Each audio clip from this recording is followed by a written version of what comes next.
നബി സല്ലല്ലാഹു അലൈഹി വസല്ലം തങ്ങളോട് പറയുകയാണ്, ഞങ്ങൾക്കിവിടെ പുഴയുണ്ടാക്കി തരണം, ഞങ്ങൾക്കിവിടെ അരുവിയുണ്ടാക്കി തരണം എന്ന് പറഞ്ഞു.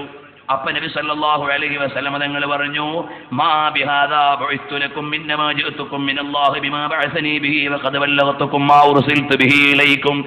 ഞാൻ അങ്ങനെ പുഴയും കുളവും ഒന്നും ഉണ്ടാക്കാൻ വന്നതല്ല, അള്ളാഹുവിന്റെ സത്യദീനും കൊണ്ടുവന്നതാണ്, നിങ്ങൾ അംഗീകരിച്ചു കൊള്ളണം. ഇവിടെ ഒരു കാര്യം മനസ്സിലാക്കണം, നബി സല്ലല്ലാഹു അലൈഹി വസല്ലം തങ്ങളോട് അത്ഭുതങ്ങൾ ആവശ്യപ്പെടുന്നത് അവർ അംഗീകരിക്കാനല്ല. അത്ഭുതം കിട്ടിയാലും അവർ നിഷേധിക്കും. അപ്പൊ അത്ഭുതം കിട്ടിയിട്ട് നിഷേധിച്ചാൽ അല്ലാഹു തആല അദാബറക്കും. അദാബറക്കിയാൽ നബി തങ്ങൾക്കത് സഹിക്കാൻ കഴിയില്ല. അതുകൊണ്ടാണ് നബി സല്ലല്ലാഹു അലൈഹി വസല്ലം തങ്ങൾ അവർക്ക് വേണ്ടി ആ ദൃഷ്ടാന്തങ്ങളെ കാണിക്കാൻ ഒരുങ്ങാതിരുന്നത് എന്ന് മറ്റൊരായത്തിൽ ഖുർആൻ പഠിപ്പിക്കുന്നുണ്ട്. വമാ മനഅനാ അൻ നുർസില ബിൽ ആയാതി ഇല്ലാ അൻ കസ്സബ ബിഹൽ അവ്വലൂൻ. അല്ലാഹുവിനോട് പറഞ്ഞാൽ മക്കത്തൊരു പുഴ ഉണ്ടാക്കാൻ കഴിയാഞ്ഞിട്ടല്ല, അള്ളാഹുവിനോട് തെളിവ് ആവശ്യപ്പെട്ടു, അല്ലാഹ് തെളിവ് തന്നു. പിന്നെയും ഇവര് പഴയ പണി തന്നെ കാണിച്ചാൽ അള്ളാഹുവിന്റെ അദാബ് ഇറങ്ങിപ്പോകും.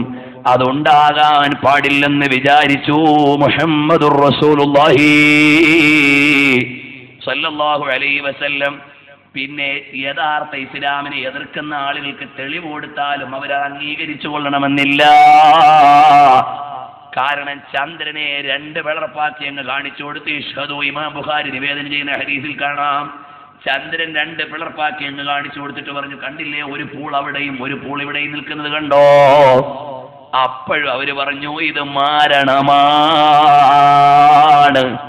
അപ്പൊ അവരുടെ മുമ്പിലേക്ക് ഇങ്ങനെ തെളിവ് കൊടുത്തത് കൊണ്ട് മാത്രമാകില്ലെന്ന് അല്ലാഹുവിനറിയാം.